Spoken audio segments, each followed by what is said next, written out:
So in 2012, of course, the Koch brothers spent a tremendous amount of money in politics. In fact, over $200 million. Isn't that amazing? Depends on if you're counting the dark money and all their affiliated groups, that number might actually be significantly higher. So how are they doing this time around? Well, they're actually spending 10 times as much as all Democratic groups combined in the 2014 elections.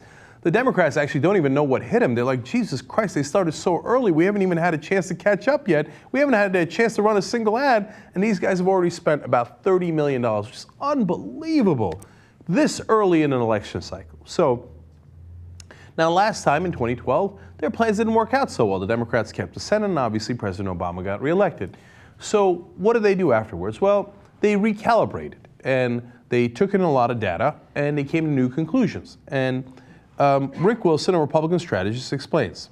There was an awful lot of introspection there. Americans for Prosperity, which is one of their main groups, is dedicated to research. They are dedicated to doing this in a quantifiable way.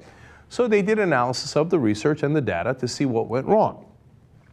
So here's their conclusions.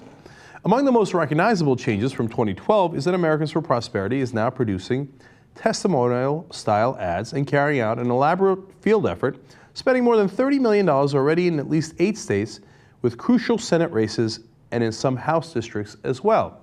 So 2 things that they realized there is we need to put a fake face in front of people and say, oh, it's personal. And in fact, if you've noticed, all the ads we've been showing you from the Koch brothers in this election cycle have been almost all women, by the way, going out there and saying, oh, Obama nearly killed me. I had leukemia. And he took away my plan. It's so much more expensive now, and I might die. That was literally an ad. And of course, upon further research, it was found out that that woman actually would pay less under Obamacare. But facts are not the issue, as we'll explain in a little bit here. So put a friendly face on it and pretend to tell a real story, even though most of the people in their ads are actors, and the ones that are not actors have been proven to be lying. Democrats and others have challenged the specifics of the ads and the use of actors in some of the spots, but Americans for Prosperity has not retreated. Of course they haven't. They're like, look, the point wasn't to tell the truth. The point was figuring out a new way to trick people. So one of the ways is to tell these fake stories. Now, the second way is to do more field operations. That's what President Obama's team was really good at. Turns out, in order to do their field work, they've hired 200 full-time paid staff members in field offices in at least 32 states. Do you know what kind of money you have to hire that many people in that many states? But these guys, of course, have billions of dollars to spend because they save billions of dollars in lower taxes and less regulation when they get the politicians that they paid for. So they've just swamped the area with field workers to compete with Democrats. Now, here's an important question. Why? You know, this has been burrowing in the back of my mind as to why the Koch brothers cared so much about Obamacare. Why spend so much to defeat this when they're not primarily in the healthcare industry? Even back to when they were running the buses that picked up people and brought them to the anti-Obamacare rallies, and they had the big, like, painted hands on there, get your hands off of our healthcare and all that stuff. They're mainly in the energy industry. Why do they care about this industry so much? Well, this New York Times piece explains that. Quote, they're also trying to present the law as a case study in government ineptitude to change the way voters think about the role of government for years to come.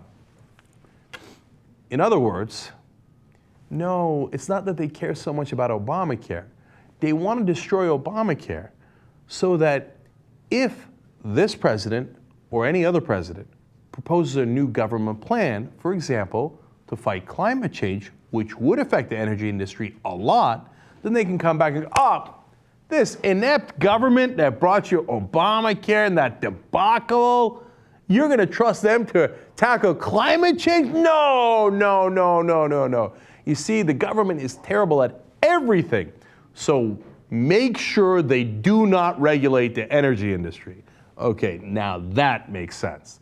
That's the ultimate battle plan. That's the end game in this chessboard. All right. In fact, let me quote Tim Phillips, the president of Americans for Prosperity. That's the Koch brothers group.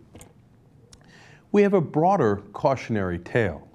The president's out there touting billions of dollars on climate change. We want Americans to think about what they promised with the last social welfare boondoggle and look at what the actual result is.